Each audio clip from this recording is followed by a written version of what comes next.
Why the Segway has failed so badly. When the Segway was first released in 2002, they cost thousands of dollars, and were praised as an invention that would change society. The Segway was invented by a medical device company, Dean's R&D. It was a side project of the iBot wheelchair, a medical chair that could elevate a user and balance on two wheels. The idea was to help handicapped people rise to eye level with others, feel more included, and have better access. The team realized this same technology that elevated and kept the chair balanced could be used to create the Segway. Dean's R&D owner, Dean Kamen, said the Segway was his first and only attempt to sell a mass-produced consumer product. Dean's business model was to invent products and partner with marketing firms. They would do all the PR legwork, team up with retailers, and sell the product. Dean would get a royalty check on the back end. This business model allowed Dean to focus on what he enjoyed, inventing and innovating, rather than drowning in endless meetings and sales calls. A marketing firm approached him about the Segway and is responsible for the enormous hype in the mid-2000s. It grew to proportions he would never have expected. They'd initially hoped to sell millions of Segways. But they struggled to sell mere thousands in their first year. Beneath the media buzz and hype was a need to generate actual sales.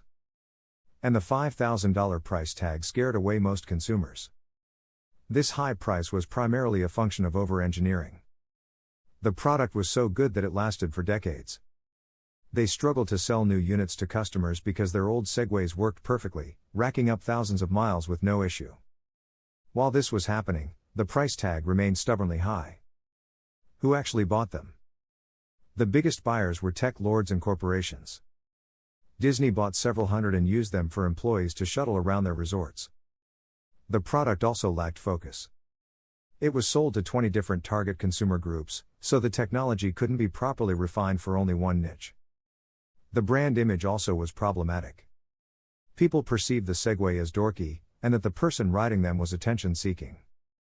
There was also a lack of infrastructure to accommodate these scooters in most U.S. cities. In many states, it was illegal to ride them on sidewalks, and they weren't safe to take out onto a road. You were left to play with the Segway in your driveway and home. In a tech world that demands constant innovation and new features, the Segway is largely the same product it was 20 years ago. Segway was struggling in all years of operations. In 2009, Segway was bought by a business magnate from England, Jimmy Heselden.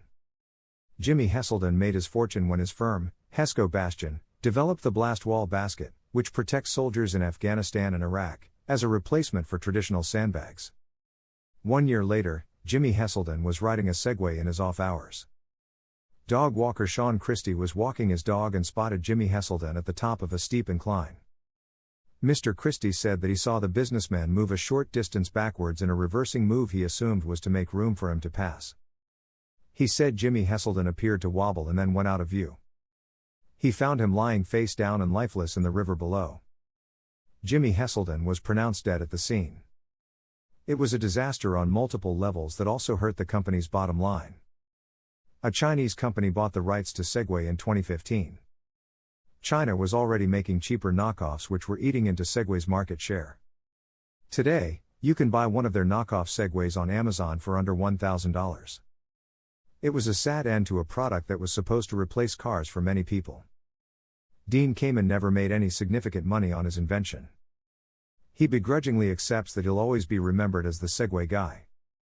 It turns out people just don't want to ride Segways, and it doesn't help that the former owner of Segway, Jimmy Heselden, died in a Segway accident.